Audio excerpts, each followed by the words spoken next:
Ministra, gracias por atender este llamado en la mañana de hoy.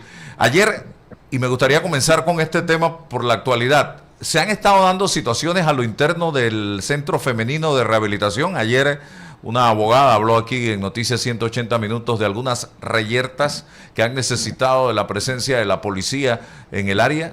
¿Qué nos puede decir al respecto? Bueno, mira, primero que nada, buenos días Álvaro y a todas las personas que escuchan su programa. Lo de tema de reyertas, de situaciones que se dan dentro del sistema penitenciario es algo recurrente.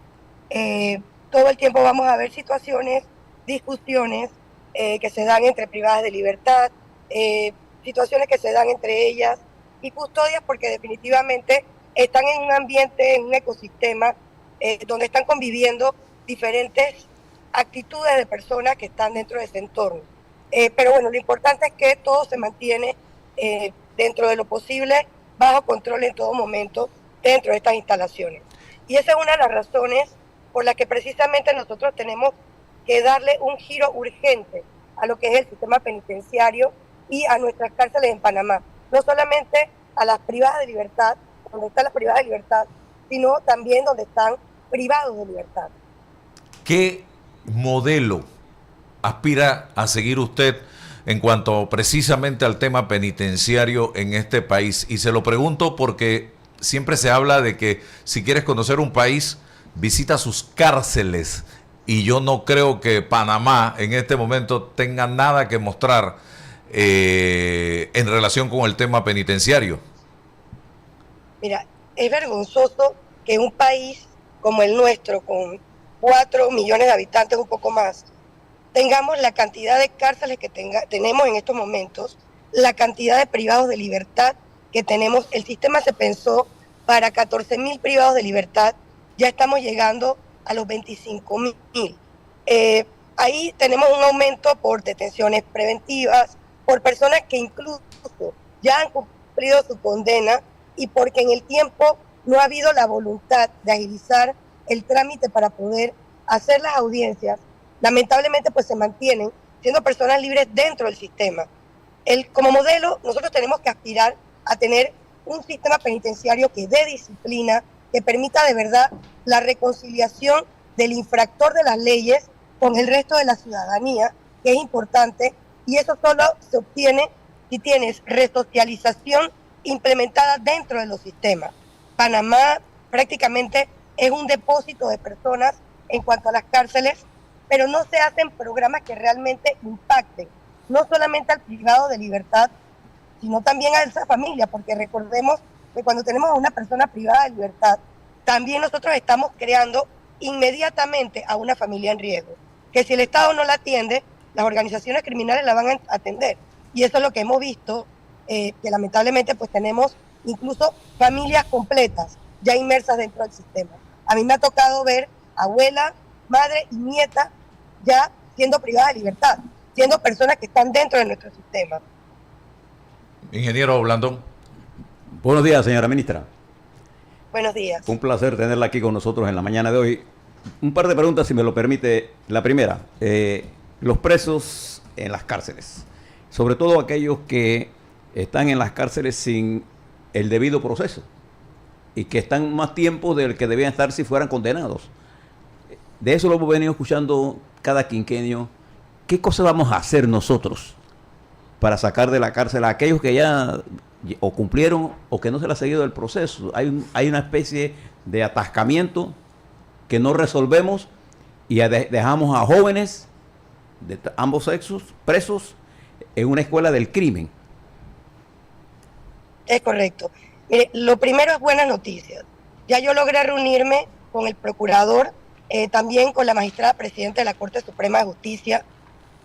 Ha sido un tema de voluntad, por una parte, y por otro un tema de corrupción también, porque muchos de los privados de libertad que tienen que ir a audiencias, de las auditorías internas que hemos estado haciendo, hemos detectado el cobro para poder trasladarlos a sus audiencias, para poder que se les tramite documentación que es importante, y esto es lo que estamos desarticulando en estos momentos. Se está llevando una investigación estricta. De hecho, a partir del día de hoy, yo empiezo un recorrido a nivel de Chorrera llegando hasta Chiriquí, para empezar el recorrido, para ver distintas instituciones, pero sobre todo nuestras cárceles en Panamá.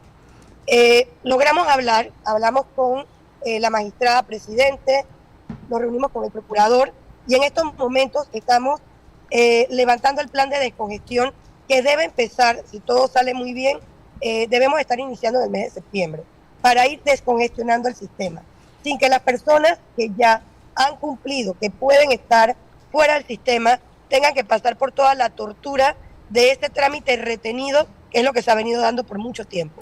Señora ministra, en lo personal creo más en la prevención que en el castigo. En su ministerio se maneja el desarrollo de los gobiernos locales. Y entonces, mi pregunta es, ¿qué planes tiene usted para que aquellas regiones que ahora comienzan a, por ejemplo, Álvaro, nosotros somos de Chitré, en Chitré, en Los Santos, en las áreas costeras de Los Santos, en las áreas costeras de los gobiernos locales de Veraguas, fortalecer el gobierno local, de suerte que nosotros podamos involucrar a la gente en actividades de desarrollo y alejarlas de la delincuencia y también con el deporte?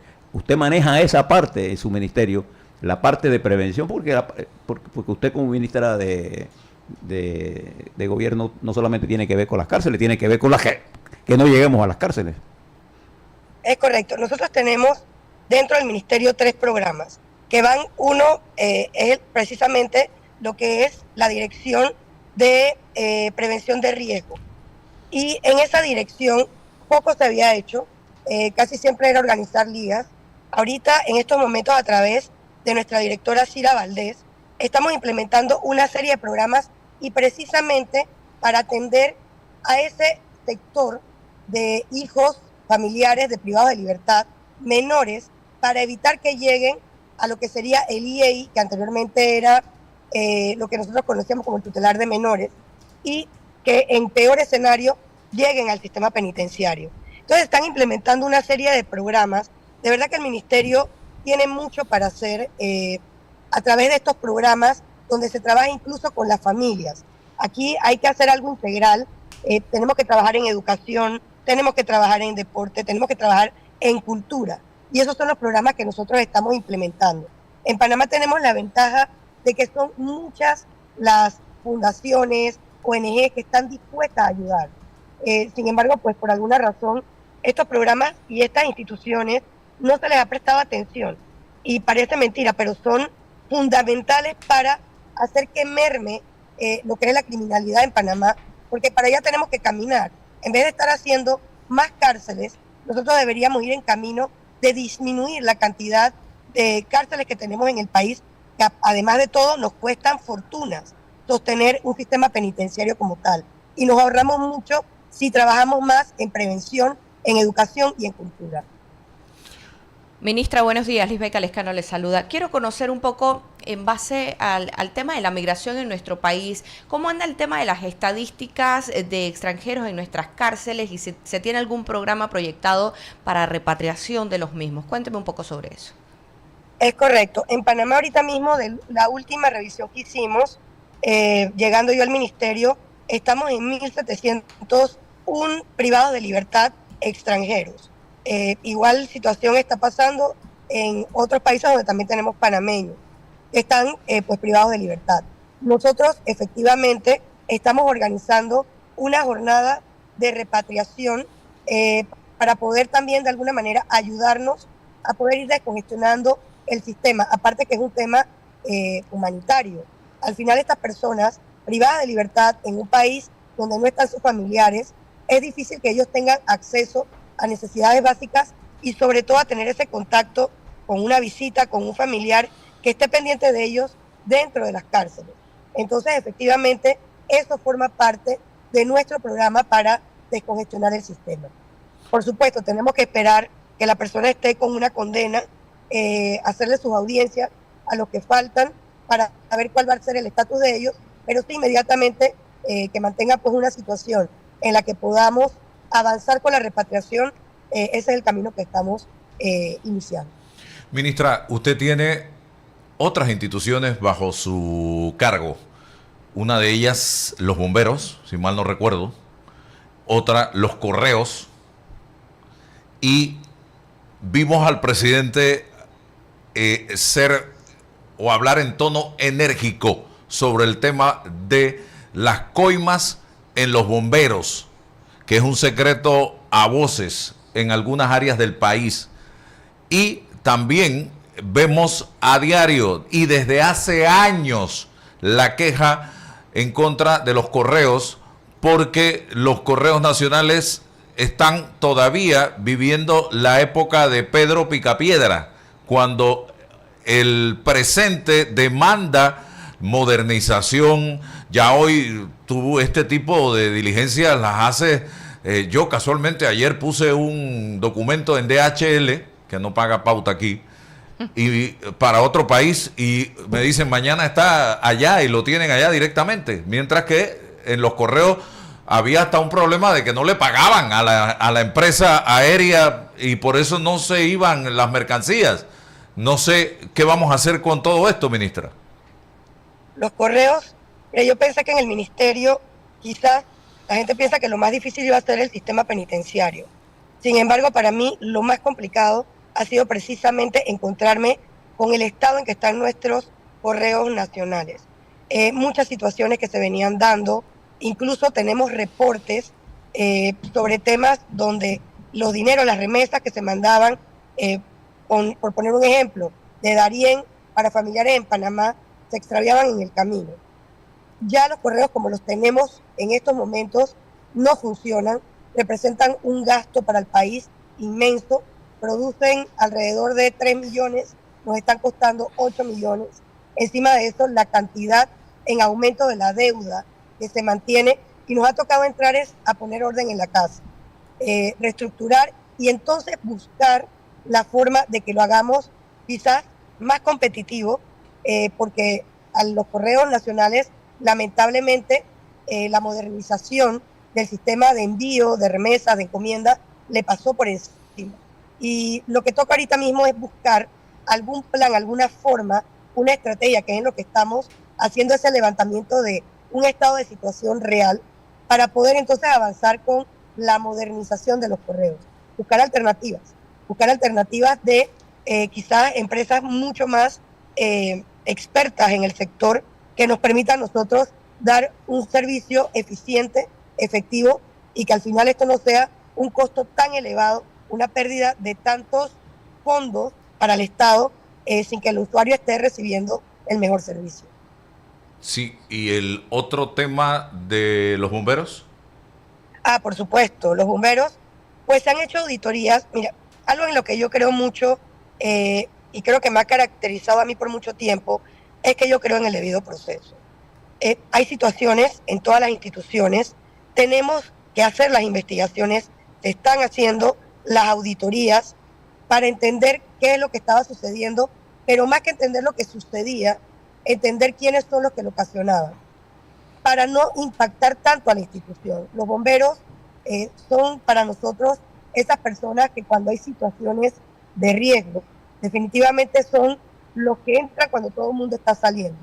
Golpear una institución como esa es complicado, es difícil, por eso que las investigaciones que nosotros estamos adelantando a un mes y días que tenemos dentro del ministerio, pues definitivamente van a arrojar en su momento los resultados que todos sabemos que van a hacer, porque no lo podemos llamar engaños.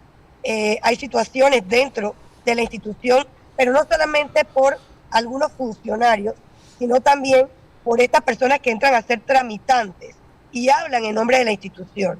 Solicitan pagos haciendo ver que es algo regular dentro del sistema, cosa que no es cierto. Y en función de eso que estamos caminando. Se están haciendo, como dije, las auditorías.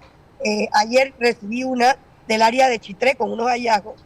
Sin embargo, en el momento que tengamos todo completo, estaremos haciendo pues los anuncios pertinentes para poder establecer, y las denuncias pertinentes, porque esto es importante, tener la auditoría, si tenemos los hallazgos, enviar esos hallazgos a quien le corresponde, que en este caso sería la Contraloría en un momento que exista una situación de peculado, por ejemplo, y en ese sentido, pues, hacer las denuncias al Ministerio Público también, porque no solamente podemos quedarnos en el decir, tenemos que accionar y que la población vea que se están tomando, pues definitivamente, acciones para evitar que este tipo de situaciones se sigan dando, por lo menos en este quinquenio.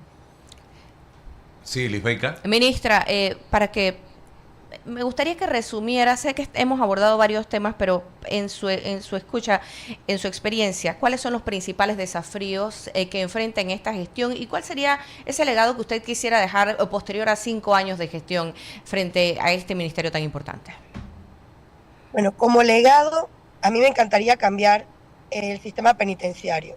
Yo aspiro a que nuestras cárceles, más que ser depósito de personas, de verdad sean personas que reivindiquen a ese ciudadano infractor, poder trabajar con las familias para romper ese círculo de criminalidad en la sociedad y que al final, en vez de invertir en la construcción de más cárceles, pues en realidad podamos invertir estos fondos en tantas cosas que necesita el país. Más escuelas, más universidades, más centros de cultura. También para mí es muy importante, lo que es sumamente doloroso, es ver cada vez que tenemos una inundación, que tenemos algún desastre natural, la pérdida de vidas. Si hay una institución que yo estoy comprometida en fortalecer, es TINAPRO, todo este sistema de emergencia a través de gobiernos locales, nuestros gobernadores, representantes de corregimiento, para atender, para hacer más que reaccionar ante un evento, poder prevenir el evento. Nosotros no podemos, de ninguna forma, en el momento que se va a dar una situación, dimensionar el nivel del desastre, pero sí podemos procurar a través de las alertas tempranas poder salvar vidas. Para mí es triste cada vez que yo veo la pérdida de vida por una crecida de un río, y muchas veces son personas que lamentablemente pues que han tenido que vivir cerca de áreas que son inundables porque no tienen para más. Entonces tenemos que levantar ese plano de áreas que están en riesgo, tratar de colaborar para que estas personas sean trasladadas y evitar en la mayor medida posible la muerte de estas personas. No se podrá rescatar a todos, pero sí tenemos que trabajar en eso, alerta temprana, prevención, y en todo lo que vemos en el ministerio prácticamente es, en vez de estar reaccionando, a aprender a tener una cultura de prevención para poder lograr los objetivos que tenemos para este quinquenio. Interesante, ministra. ¿Ya ustedes están operando en el nuevo local, señora ministra? ¿En el nuevo edificio? Sí, yo recibí el ministerio, es que siempre estuvo aquí, creo que desde hace más de 6 años, todo lo que era la parte administrativa. Se trasladaron 400 personas que estaban laborando en el Palacio de Gobierno, el Palacio Nacional, en Casco Antiguo, y mi intención también, ese es otro tema, yo me regreso al Palacio, espero estar a partir del 2 de septiembre, estamos haciendo una revitalización para poder utilizarlo y de verdad buscar una forma de estructurar el ministerio como lo tenemos ahorita mismo en el edificio donde estamos, que la verdad no me parece la mejor alternativa para que esté operando un edificio como la institución que tenemos, que es el Ministerio de Gobierno. Y pues yo sí voy a estar atendiendo directamente en el antiguo el Palacio Nacional, que es donde operaba el Palacio de Gobierno, el Ministerio de Gobierno. Ah, ok. Usted entonces vuelve allá. ¿Y para qué va a ser utilizado adicional a su despacho esta estructura, que es una estructura histórica? Sí, nosotros vamos a estar allí atendiendo todo lo que es el trabajo día a día, pero también estamos interesados en que se aumente lo que es, o por lo menos ayudar al tema turístico. Nosotros en la planta baja del Casco Antiguo mantenemos un área donde se está exhibiendo sobre todo las artesanías, el trabajo que hacen privados y privadas de libertad, historia del país, y que queremos pues tener eso a puertas abiertas para que el turista cuando llega pase y haga un recorrido por nuestra historia. Interesante. Muchas gracias, ministra, por compartir con nosotros en la mañana de hoy. Muchas gracias a ustedes. Bien, la ministra de Gobierno, Dinosca Montalvo, conversando con Noticias 180.